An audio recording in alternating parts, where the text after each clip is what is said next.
Brother, today we're entering a space that's anything but light, anything but casual, and certainly not for the faint of heart. What I'm about to reveal carries real weight. And before we go any further, I need to acknowledge the courage that brought you here. You saw the warning at the beginning, but you still decided to stay, listen, and face the raw truths that most men spend their entire lives avoiding. This kind of courage doesn't make a sound. It's silent, firm, and incredibly powerful. This isn't entertainment.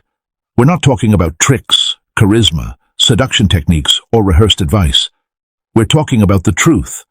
A hard truth, unfiltered, the kind that can shake everything you believed about love, loyalty, and trust.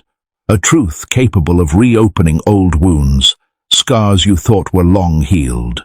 But sometimes, brother, growing up demands this. It demands that you revisit those marks and finally see them for what they truly are. What I'm about to show you isn't an exaggerated story created to generate views. It's not fiction.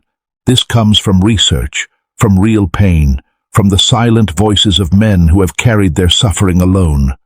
For days, my team and I have gathered these realities, not for fame or numbers, but for men like you, men who face their battles in silence because no one has ever told us the truth. Society expects you to remain strong, to smile and move on, even when your heart is bleeding where no one can see. May this moment be your awakening. If you are here, silently say to yourself, I see the truth, because whether you are married or someone who still intends to marry, the core of your identity as a man rests on a sacred principle: loyalty. Your loyalty is your crown, your honor, the firm foundation of who you are. But here comes the difficult question. What if the person to whom you gave this loyalty was never truly worthy of it?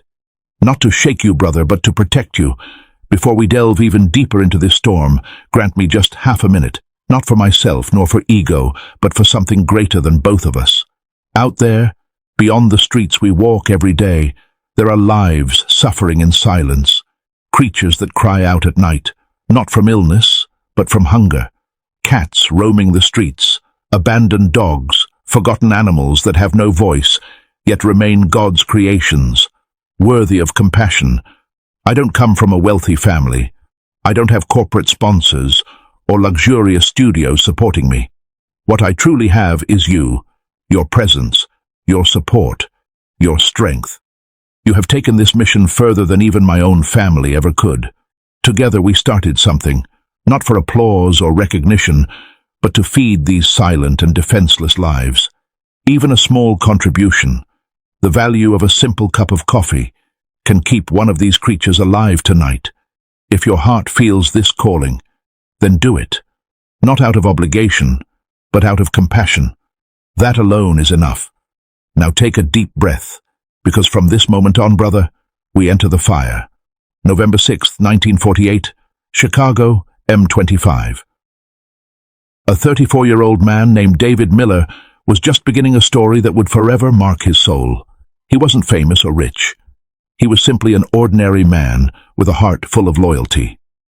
That same year, he married Claire Evans, the woman he believed would be by his side for life. It wasn't an arranged marriage, nor was it superficial. It was true, deep and pure love, the kind of love poets try to transform into verses. Claire used to whisper to him, "David, you are everything I want for the rest of my life." These words became the foundation of his hope, his faith, and the future he dreamed of building. But words, my friend, can fade. Promises can lose their value, and what seems strong and unwavering on the outside can crumble before hidden truths.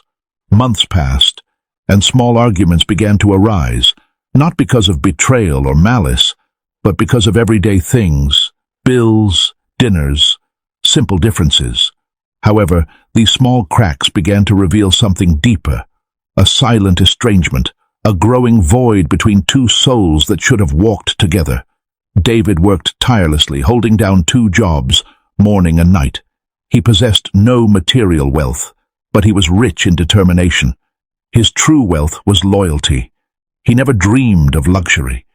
His dream was simple: to return home, share a meal, and fall asleep beside the woman he loved. For him, that was paradise. But Claire's heart was already beginning to drift away. Little by little, slowly, she distanced herself, not only emotionally, but in every aspect of the life they had built together. She began to ignore